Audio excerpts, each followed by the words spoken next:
Bonsoir à tous, bienvenue dans le 7-8 Journal sur TV 78. C'est le tour d'horizon de l'actualité locale et régionale. Tout de suite, les titres de ce jeudi 14 mars.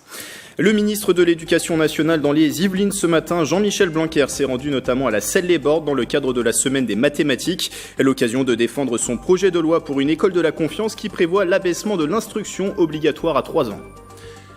Un événement ce samedi à Versailles, le premier salon Talents de femmes se déroule à l'Hôtel de Ville. Expo, vente, animation, conférence pour partager un savoir-faire féminin. C'est organisé par le Sour-Optimiste Club de Versailles et nous recevons sa présidente Lorenza Malez Barone.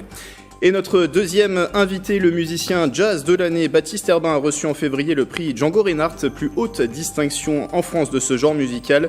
Et le saxophoniste de 31 ans est également professeur au Conservatoire de Rambouillet depuis 4 ans. Le ministre de l'Éducation nationale, Jean-Michel Blanquer, était donc en déplacement ce matin dans les Yvelines. Il s'est rendu dans une école de la Selle-les-Bordes, une visite dans le cadre de la semaine des mathématiques, avec pour ambition également de défendre l'importance de l'instruction obligatoire dès 3 ans. Le reportage d'Aurélie Ronce. Dans cette classe de petite et moyenne section de la Selle-les-Bordes, on apprend à compter, à faire de la musique ou encore à faire des constructions sans être perturbé par la présence de Jean-Michel Blanquer. Avec ce déplacement, le ministre de l'Éducation nationale a voulu montrer le caractère majeur de l'école maternelle, une mesure qu'il défend dans le projet de loi sur l'école de la confiance, adopté en février dernier en première lecture par l'Assemblée nationale. Parler d'instruction obligatoire à 3 ans, c'est tout simplement dire que oui, l'école commence à 3 ans et que les premières années, il faut les prendre très au sérieux, il faut y aller. Il faut certes le faire au travers de jeux, de musique, de choses qui correspondent à cette école de la confiance dont je parle souvent. Cette école compte 87 élèves de la petite section au CM2 et joue un rôle clé dans ce territoire rural des Yvelines. C'est ce qu'a voulu réaffirmer l'équipe enseignante lors d'une table ronde. Ici, on est une famille, que ce soit les parents, les enseignants, la municipalité, tout le monde travaille ensemble, on se connaît tous et c'est vraiment quelque chose de très important. Dans le cadre de la semaine des mathématiques, Jean-Michel Blanquer a également voulu souligner l'importance de cette matière à l'école, et ce, dès le plus jeune âge. Ici, c'est retrouver une petite bille dans le sac et nommer le nombre, et après retrouver le maillot qui est accroché et qui est face cachée. Quand tous les maillots sont retournés, celui qui a le plus de billes a gagné. Un exercice ludique qui visiblement plaît aux enfants. Avec cette loi école de la confiance et sa mesure phare, l'instruction obligatoire dès 3 ans, le ministre de l'Éducation nationale a réaffirmé sa volonté de lutter contre les inégalités sociales. Et il a été porté notamment par le gouvernement. Le grand débat national arrive à son terme partout en France. Dans le département, quelques dernières réunions et notamment ce jeudi soir à Rambouillet. La députée La République En Marche, Aurore Berger, entend élaborer une synthèse des propositions avec les participants. La députée porte-parole du mouvement se dit satisfaite de ces échanges. Écoutez-la au micro de Wilfried Richy. Toutes les réunions que j'ai organisées, on était entre 120 et 150 personnes à chaque fois, ce qui est quand même intéressant, avec des classes d'âge assez variées. Alors c'est vrai qu'il y a une sous-représentation des moins de 30 ans. Pour moi, il y a eu 2 vertus majeures au grand débat. La première, c'est qu'on a réappris à se parler et à s'écouter, ce qui n'était pas une évidence il y a quelques semaines. Et puis ça réinjecte aussi de la complexité. C'est-à-dire qu'on voit bien quand on aborde des questions, par exemple quand on dit « je veux qu'il y ait plus de justice fiscale » ou « je veux qu'il y ait plus de justice sociale », finalement on est tous d'accord sur ces principes. Sauf qu'ensuite, on ne met pas les mêmes choses. Pour certains, plus de justice fiscale, c'est de dire il faut que tout le monde contribue à l'impôt sur le revenu. Pour d'autres, au contraire, c'est de dire maintenant, ça n'a pas de sens de faire contribuer les plus bas revenus. Donc vous voyez, ça réinjecte quand même un peu de complexité dans le débat pour voir que c'est pas si simple d'arriver à arbitrer entre les différentes propositions. Et pour le gouvernement, désormais, il faudra arbitrer dans les prochaines semaines. En attendant, la conférence régionale citoyenne d'Île-de-France se tiendra ce vendredi et samedi au Grand Palais à Paris. Autre bilan, celui du plan vélo régional. Île-de-France a présenté cette semaine les premiers résultats de cette mesure votée en mai 2017. L'objectif affiché, faire du vélo un moyen de transport du quotidien. Les détails avec ce sujet de nos confrères de Via Grand Paris. Partir au travail tous les jours en vélo. En Île-de-France, la route est encore longue. Alors que 2/3 des déplacements font moins de 3 km, seulement 2% des trajets quotidiens se font en vélo.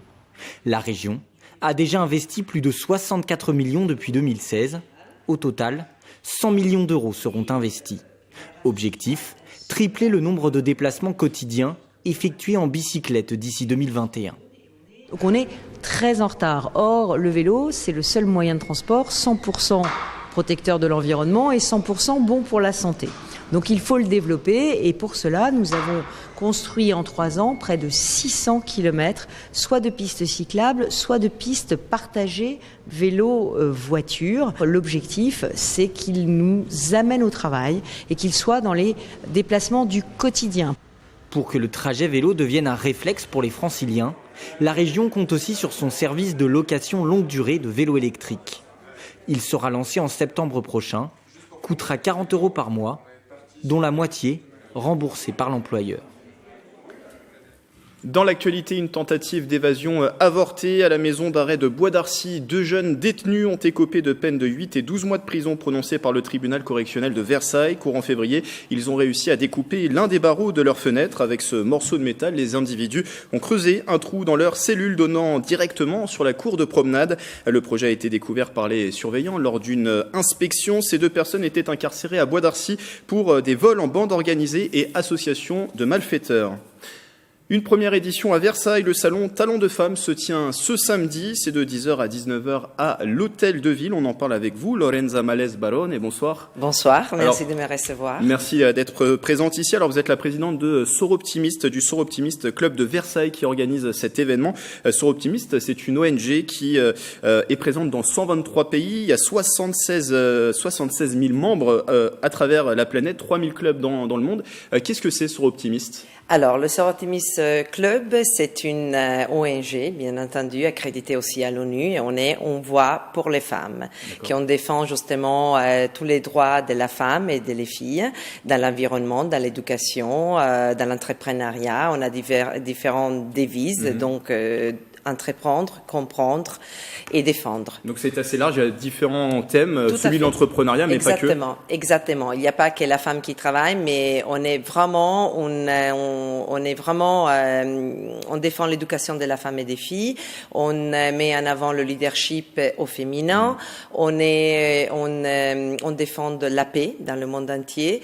Et on met en avant surtout aussi, bien entendu, l'éducation, parce que c'est à travers l'éducation que, bien entendu, on aura un monde meilleur. Alors cela fait quelques mois que vous êtes président du club de Versailles qui a lui 80 ans d'existence. C'est un club bien ancré dans cette ville de Versailles. Exactement. Donc pour faire un petit résumé, c'est un mouvement qui a été créé en 1921 aux États-Unis. En France, il est arrivé en 1924 et c'était le docteur Suzanne Noël, que c'était la première femme chirurgie esthétique qui réparait les gueules cassées pendant la Première Guerre mondiale. Et pour la suite, à Versailles, c'est en 1937 qui s'était créé le premier club, donc 82 ans d'existence, dont on fait un petit clin d'œil à la Fondation Lanière, que c'était une femme versaillaise, qu'elle était marchande de chocolat dans la rue de la Paroisse, et qui a fait don de tous ses biens à le Soroptimiste International pour les femmes en difficulté. Et c'est un club actif, il y a beaucoup d'événements, d'actions qui sont on fait énormément des événements et des actions qu'on partage aussi avec d'autres associations qui sont dans les Yvelines, pour ce qui concerne Versailles. Alors là, cette action concerne l'entrepreneuriat. Pourquoi créer cet événement, ce salon Talents de Femmes ? Alors, Salon de Femmes, c'est un événement qui est déjà en France, sur nos 119 clubs. Tous les ans, ils font Talent des Femmes. Voilà, c'est toujours un petit peu avec un clin d'œil de le 8 mars, de la Journée internationale des droits des femmes. Exactement. Et chaque mairie met à disposition justement la possibilité de faire venir des femmes dans de l'entrepreneuriat ou dans des métiers complètement qui sont un petit peu dans l'ombre et un peu mal connus, pour justement valoriser ces femmes et mettre en avant leur métier. C'est l'initiative qui a intéressé tout de suite la mairie de Versailles, le fait qu'elle vous accueille. Tout de suite, parce qu'on a Annick Bouquet qui justement elle est dans la mairie de Versailles et qui nous a rejoint il y a quelques temps dans notre association. Et Mazière, il nous a tout de suite donné gracieusement, de Versailles. Exactement, tout de suite il a adhéré à notre projet. C'est essentiel aujourd'hui de mettre en avant ces femmes, ces talents de femmes. c'est extrêmement important parce qu'à travers ce talent des femmes, justement, on peut mettre en avant des femmes qui parfois ils sont un petit peu dans l'ombre dans leur métier, qui osent pas aller en avant. Et d'ailleurs, on a la participation, le partenariat de Catherine Marché, qu'il a fondé Bouge ta boîte sur les Yvelines et qui va mettre aussi elle en avant les métiers de ce réseau d'entrepreneuriat des femmes. Alors il y a une 50aine d'exposantes qui seront présentes sur place. Qui sont ces femmes? C'est des thématiques très variées qui seront proposées sur place. Alors, talent des femmes, c'est vraiment les talents des femmes. Donc, ça peut être dans l'architecte, à celle qui va créer les bijoux, à l'avocat, à des métiers complètement un petit peu atypiques, entre guillemets, et on les met en avant. Donc, c'est vraiment tous les métiers confondus de la femme et pas simplement de la femme, dans tous les métiers qu'une femme il peut entreprendre.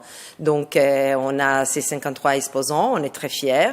On a malheureusement dû refuser aussi d'autres exposants parce qu'on a eu un très bon succès. Et ce salon, il est gratuit, je tiens à le dire. Donc, surtout, venez voir ces femmes avec ce talent. Et on a demandé juste à les exposants de faire un petit don parce que le mois d'octobre, on reversera les dons à l'association Vivre Ensemble, qui va tenir la dictée des cités au château de Versailles, dans la salle des batailles, et pour 1000 enfants qui sont de la région de Paris, qui sont défavorisés, justement pour mettre en avant aussi la dictée et l'écriture. Il nous reste 1 minute sur le programme, donc on a parlé de ces exposantes, il y a aussi un programme de conférences. Tout à fait, on fait des TEDx l'après-midi, donc à 14h30 il y aura un TEDx comment monter sa boîte, à 15h30 il y a leadership au féminin et à 16h30 ce sera BNP qui donne des aides pour éventuellement les investissements pour des jeunes créatrices ou des jeunes femmes qui ont envie de monter leur entreprise. Qu'est-ce que vous en attendez de cette première édition? Qu'est-ce qui ferait que ça soit une réussite? Pour moi, ce serait une réussite. On va justement avoir tous les ans ces salons et qu'on puisse s'installe sur la ville. Exactement, qui s'installe sur la ville. Et je pense que nos élus de la région des Yvelines, ils vont nous suivre et sûrement ils vont nous donner accès à cette aventure, à cette très belle aventure, et surtout dire à tout le monde venez voir ces femmes. Merci Lorenza Males Barone, présidente du Sort Optimiste Club de Versailles. Le premier salon Talent de Femmes se tient ce samedi de 10h à 19h. C'était à l'hôtel de ville de Versailles et l'entrée est libre, vous l'avez précisé dans cet entretien. Cette exposition photo est justement consacrée à des femmes. Victoire est à voir à la bibliothèque universitaire de Saint-Quentin en Yvelines à Guyancourt. À l'occasion de sa semaine de l'égalité 2019, l'université Paris-Saclay a choisi la thématique sport et genre, découverte de ses étudiantes et championnes sportives qui luttent contre les stéréotypes avec Manon Varaldo et Patrick Jacques de Dixmude. Une exposition avec des photos réalisées par Vincent Montgorgé, porteuse de messages pour dénoncer, lutter contre les stéréotypes et ouvrir à la réflexion sur l'égalité entre les femmes et les hommes. Dans le cadre de la Journée internationale des droits des femmes et de la semaine sur l'égalité et la parité, la bibliothèque universitaire de Guyancourt a répondu présente en accueillant cette exposition.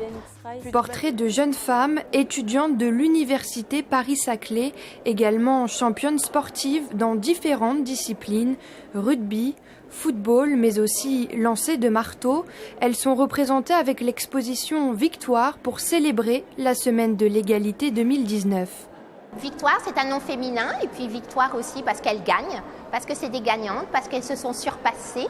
Elles ont également pu allier leur vie de jeune femme tout en gardant leur féminité et également tout en poursuivant des carrières universitaires et en obtenant des résultats aussi hauts que les hommes. Ce sont vraiment de véritables athlètes sportives au féminin. Le sport féminin ne représente que 7% du volume global des retransmissions sportives, alors qu'une majorité des Français de plus de 18 ans considèrent que le sport féminin est aussi intéressant que le sport masculin. Une exposition à la bibliothèque de l'université Versailles Saint-Quentin en Yvelines à découvrir jusqu'au 27 mars. Et notez que ce vendredi, plusieurs de ces sportifs photographiés pour l'exposition seront à la bibliothèque universitaire de Guyancourt. Rendez-vous aux alentours de 12h15. Quelques heures avant, de 10h à midi à l'UFR des sciences de la santé, Simone Veil à Montigny-le-Bretonneux, une conférence, les femmes dans le sport de haut niveau, victoire et défis, un événement animé par la socio-historienne Anaïs Bouhon, en présence de plusieurs personnalités, la volleyeuse Fantine Gattard, la présidente du club de volley féminin du Stade français Zélie Amar, l'ancienne athlète et joueuse de rugby Laure Herbert-Sampieri, enfin la consultante foot chez Canal+, Aline Riera, ex-joueuse de l'équipe de France de football. Sur ce plateau, à présent, Baptiste Herbin, bonsoir. Bonsoir. Merci d'être avec nous, saxophoniste, professeur au Conservatoire de Rambouillet. Vous avez reçu le mois dernier le prix Django Reinhardt à la scène musicale. Alors c'est une distinction accordée par l'Académie du Jazz depuis 1955, une distinction notamment pour les jeunes grands talents du jazz. Michel Portal, Richard Galliano ou encore Michel Petrucciani ont reçu ce prix avant vous. Du coup, est-ce que c'est un honneur pour vous de recevoir le prix ? Un grand honneur, puisqu'on fait partie maintenant un peu de l'histoire. Puis je vois, il y a aussi des amis, des gens avec qui j'ai l'honneur de jouer, comme ce samedi, avec Alain Jean-Marie à Orsay. Je vois qu'aussi il y a eu essentiellement 7 saxophonistes depuis les années 50 qui ont reçu ce prix prestigieux. Donc c'est bien de faire partie de cette petite famille. Et puis c'est un coup de boost. Ça permet dans une carrière, oui. Voilà, d'aller un peu plus loin et ça permet d'avoir un peu plus de crédibilité par rapport à la scène et au festival et au club. Alors même si vous avez avoué, il me semble que vous ne connaissiez pas ce prix, c'est ça ?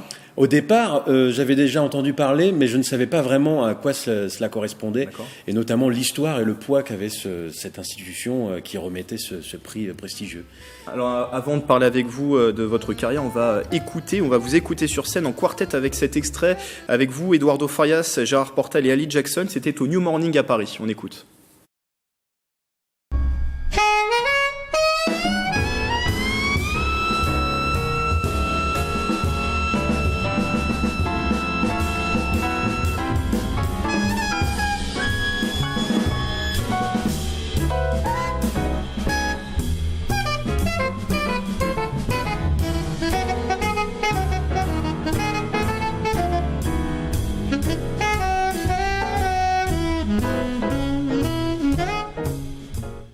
Alors, Baptiste Herbin, même si vous enseignez à Rambouillet, vous êtes natif de Chartres, vous avez 31 ans. Votre style, est-ce que c'est plutôt du jazz classique, moderne ? Je prends, je dirais, mes racines dans le jazz traditionnel, c'est-à-dire le jazz des années 40, 50 et 60, c'est-à-dire le bebop, le hard bop, qui pour moi est la base de tout ce langage qu'on a jusqu'à aujourd'hui. C'est-à-dire qu'aujourd'hui même je m'intéresse aux musiques brésiliennes, à tout ce qui est un peu funky, parce que j'ai aussi un projet qui s'appelle Herbin Plays Herbie, donc c'est la musique d'Herbie Hancock. Donc ça veut dire aujourd'hui ce jazz se teinte, c'est ça ? Il se mélange, il se teinte, et puis avec toutes les autres cultures. Je fais aussi du jazz malgache, c'est-à-dire allié avec la rencontre avec la musique traditionnelle malgache. C'est sans fin, mais en prenant ses racines vers les harmonies et la musique, le répertoire du jazz plus traditionnel, on arrive après à créer infiniment de musique. Donc je suis plutôt dans ce circuit, je dirais, à devenir d'un jazz plus populaire et traditionnel et classique peut-être. Il y a tellement de noms qu'on peut attribuer à tous les styles. Jusqu'à aujourd'hui, je suis intéressé par toutes les musiques, que ce soit le rock, le blues, le funk, le classique, puisque je joue aussi parfois avec des musiciens classiques. J'ai pas vraiment de frontières. Et le choix de la musique, du jazz pour votre carrière, ça s'est présenté comme une évidence pour vous ? Au départ, c'est plus l'instrument, donc le saxophone, qui m'a dirigé, qui m'a amené vers le jazz. D'accord. Mais mes parents écoutaient beaucoup de musique, mais surtout classique, ou alors les Beatles, mais pas vraiment de jazz, un peu. Et l'instrument, je sais pas comment il est venu, c'est plutôt par André Pop avec piccolo et saxo, je crois, étant enfant, qui m'a mis la puce à l'oreille. Et donc j'ai commencé vers l'âge de 11 ans. Et voilà, de fil en aiguille, je me suis dit, je vais en faire mon métier. Et j'ai découvert le jazz grâce à cet instrument, et je suis tombé amoureux de cette musique. Et voilà, après, c'est parti. À partir et aujourd'hui, vous produisez un peu partout dans le monde, c'est ça ? Un peu partout dans le monde. Là, j'étais en Italie pour une tournée il y a 2 semaines. Là, je repars pour une tournée en Angleterre. Après, je pars pour une résidence en Suisse, à côté de Zurich. Après, je pars au Japon. Après, au Brésil. Voilà, c'est toujours sans fin, quoi. Mais c'est génial. Et avec ce prix Django Reinhardt, est-ce que vous espérez peut-être avoir une notoriété plus grande en France, ici ? Ce qui est sûr, c'est que nationalement, ça va peut-être faire un petit peu plus bouger les choses. C'est vrai que je tourne énormément à l'étranger, peut-être même plus que dans notre territoire national. Mais même si je tourne énormément, mais plus dans le cadre des clubs, peut-être moins des festivals. Et là, je vois que ça va commencer déjà un peu à faire évoluer les choses. Et voilà, de toute façon, en France, je suis amené à jouer dans beaucoup de régions et d'être invité dans beaucoup d'événements très différents. Donc voilà, c'est sûr que ça va booster un peu la carrière. Votre actualité en termes de sortie d'album, il y a ce dernier album, Dreams and Connection. C'est quoi votre actualité en ce moment ? Alors il y a ce disque qui est sorti l'année dernière avec un fabuleux batteur américain, Ali Jackson, qui est le batteur de Wynton Marsalis, avec qui il a officié dans le big band de Wynton Marsalis, le Lincoln Jazz Center. Pendant 10 ans, maintenant il habite à Toulouse, donc c'est intéressant, on peut l'appeler plus souvent. C'est un batteur, au-delà que ce soit un très bon batteur, c'est un musicien énorme qui vous inculque ce qu'est vraiment de jouer du jazz, c'est-à-dire écouter les autres, l'humilité et voilà, la communication. Au piano, c'est un Brésilien, puisque je suis amené à jouer là-bas régulièrement, ayant fait 2 disques là-bas. Il est carioca, c'est-à-dire habitant de Rio de Janeiro. Il s'appelle Eduardo Farias, et donc notre bassiste le plus français des Américains qui habite en France depuis des années, qui s'appelle Daryl Hall, et avec qui je vais jouer le 25 et 26 avril au Sunside d'ailleurs. Et on retrouve toute votre actualité sur le site internet. Il y a d'ailleurs, on arrive à la fin de cet entretien, un 4e album en préparation, justement, qui va se faire à Rio de Janeiro, c'est ça ? Alors à Rio, je vais enregistré avec des musiciens brésiliens, et ça sera le nouveau projet, même s'il y a beaucoup d'autres projets qui sont en cours, mais ça sera je dirais que c'est le projet qui me tient à cœur actuellement. Et on suit toute votre actualité, je le rappelle, sur votre site internet. Merci Baptiste Herbin d'être passé sur ce plateau, saxophoniste, professeur de saxophone de jazz à Rambouillet, de jazz, pardon, et vous êtes le lauréat du prix Django Reinhardt. La 21e édition du Printemps des Poètes a commencé mercredi avec pour thème cette année la beauté à Saint-Quentin en Yvelines. Un premier atelier s'est tenu hier à la médiathèque du Canal à Montigny-le-Bretonneux. Mélanie Poquet y a assisté. Marilène Yapichino vous le raconte tout en poésie. Everywhere, anywhere, there is no one talking. Interprétation poétique en musique, une entrée dans l'univers de la poésie.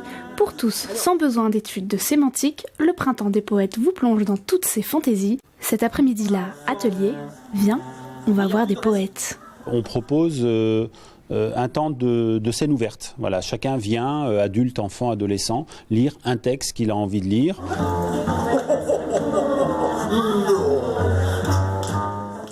Une vingtaine de lieux sont investis sur l'ensemble du festival, une quarantaine d'intervenants pour vous faire aimer la musique du langage, des mots qui partent à l'international et permet au public saint-quentinois un peu de vagabondage. Mon fils, qui a des origines marocaines, s'est demandé si le raconteur d'histoire parlait marocain, parce qu'il y avait des prononciations de sons qu'il a reconnus du marocain. C'est très inattendu, je ne m'attendais pas du tout à ça, et je suis très surprise et très touchée. Des amoureux de la poésie passionnés qui vous plongent dans leur univers inspiré. Ce que nous proposons, par l'enchantement de la musique, et puis l'enchantement des gens qui sont autour de nous, c'est vraiment ce retour aux origines de cette rencontre entre la poésie et l'être humain. Des rencontres poétiques sous toutes ses formes, la commanderie accueille le tout premier village du mot, le dernier week-end pour terminer en grande forme. Performances, conférences, expositions et ateliers, vous pouvez vous le noter en mémo. Beethoven expliqué aux enfants, comme chaque année, l'association pour la promotion de la musique classique à Saint-Quentin en Yvelines organise des concerts à la Meurise à Trappes, 2 jours, 8 représentations pour les solistes de la Ville-Dieu destinés aux élèves de l'agglomération. Mélanie Poquet.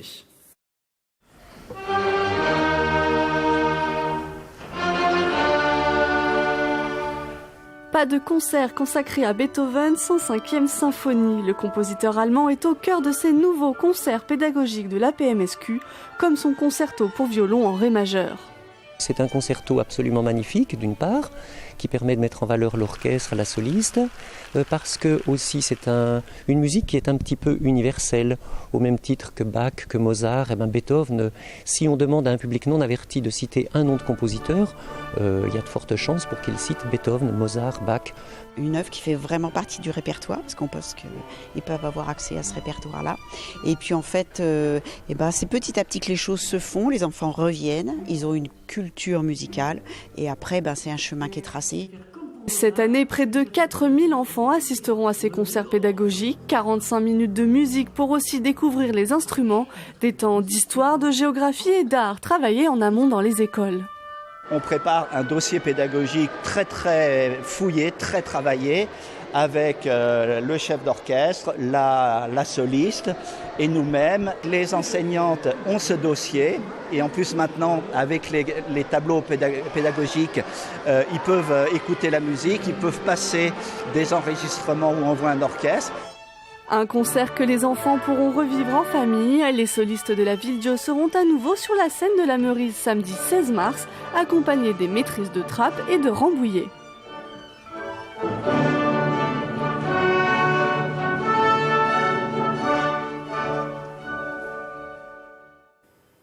Voilà, c'est la fin du 7-8 journal édition complète ainsi que tous les reportages à retrouver sur notre site internet et notre application mobile. Restez avec nous pour l'émission 7-8 loisirs. Marilène Yapichino vous donne des idées de sortie pour ce week-end. C'est dans un instant. Belle soirée avec TV78.